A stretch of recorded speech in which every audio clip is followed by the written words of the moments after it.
عزیزانم بفرمایید قربون محبتتون شریف و گرانقدر نورده ممنونیم از خادمین آستان قدس رضوی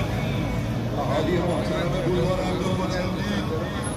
خانقاهای مقاومت مسیح رسالت و حسینی شهید نقیبی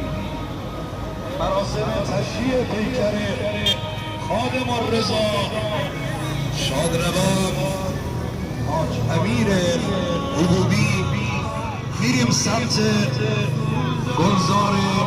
شهدای عبرده. بفرمایید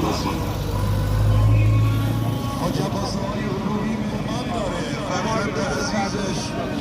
مهمانی او میره